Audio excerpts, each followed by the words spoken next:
EWS अगड़ी जाति को आरक्षण दिया गया 10%। तो इसी इंदिरा सहनी जजमेंट को सुप्रीम कोर्ट ने मानने से इनकार कर दिया। ये बेईमानी नहीं है तो क्या है?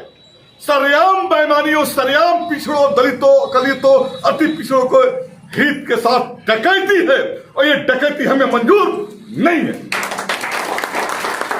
भाइयों, मैं आज कहने के लिए आया हूं कि जो कौम लड़ती है वो कौम अपनी अधिकार को पाती है और जो कौम सोच जाती है वो कौम अपने अधिकार को खत्म करती है। और अति पिछड़ी जातियां जो 25% आरक्षण के हकदार है, जो हमारे इलाके के अंदर गोंड लोग हैं उनको 1% आरक्षण था, उनको 2% किया गया। जो दलित लोग हैं उनको 16% था, उनको 20 किया गया। जो पिछड़े लोग हैं उनको 12 था, उनको 18 किया गया और इसको एक ही फंडे में खत्म कर दिया। ये सब कुछ हुए 7 से 8 दिन हो गया, लेकिन नीतीश कुमार की प्रतिक्रिया किसी ने देखा? नहीं देखा। नीतीश कुमार ने नहीं कहा इस आरक्षण के बचाने का क्या उपाय है। अगर नीतीश कुमार ये बात करेगा ये आरक्षण बचाने का उपाय क्या है, आरक्षण बचाने के लिए आगे आएगा तो देवेश चंद्र ठाकुर, संजय झा, ललन सिंह, पीके शाही, विजय चौधरी, लेसी सिंह, जिसे ये घिरा हुआ व्यक्ति है, यह व्यक्ति एक दिन नीतीश को चलने नहीं देगा।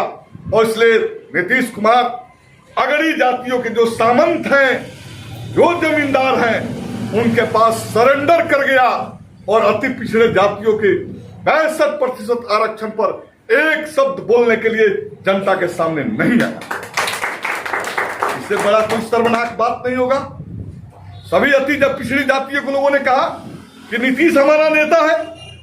अरे जब देना है, जब दे दिया हम लोगों ने मिलकर लाल झंडे हरा झंडे वाले 65% आरक्षण, तो छीन रहा है तो लाल झंडा वाला बोल रहा है, हरा झंडा वाला बोल रहा है।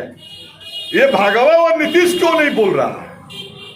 नीतीश और भागवा को बोलना चाहिए, लेकिन ये नीतीश और भागवा वाला नहीं बोलता।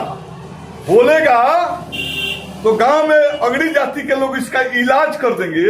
इसी डर से ये आरक्षण पर नहीं बोल रहा है कि हम कह देना चाहते हैं। ये सुन रहे होंगे, एक बात सुन लीजिए कि नीतीश सो सकते हैं, मोदी सो सकते हैं, लेकिन बिहार के धरती पर लाल झंडा के एक एक कार्यकर्ता सोने वाला नहीं है। नीतीश और मोदी तक भिड़ेगा, लड़ेगा।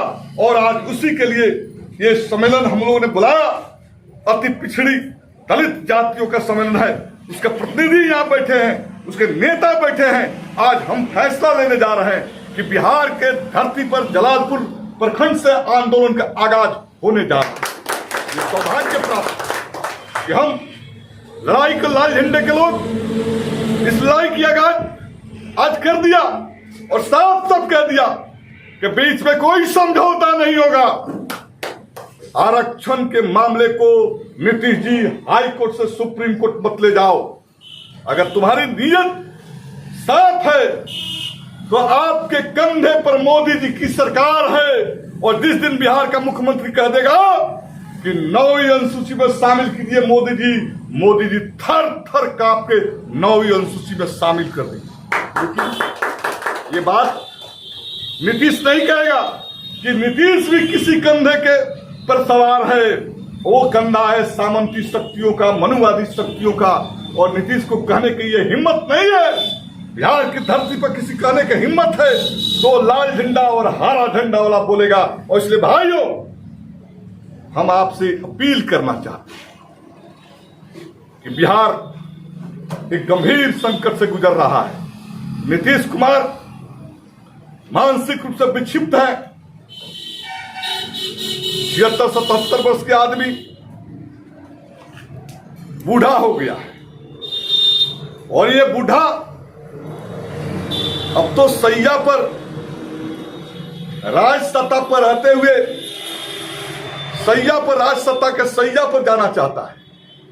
ये इस आदमी से उम्मीद अब सामाजिक न्याय और आरक्षण की नहीं की जा सकती। सामाजिक न्याय और आरक्षण की जो लड़ाई है, वो लड़ाई लाल झंडा के सिपाही, वामपंथी, कम्युनिस्ट लोग इस लड़ाई को बिहार के अंदर आगे बढ़ाएंगे।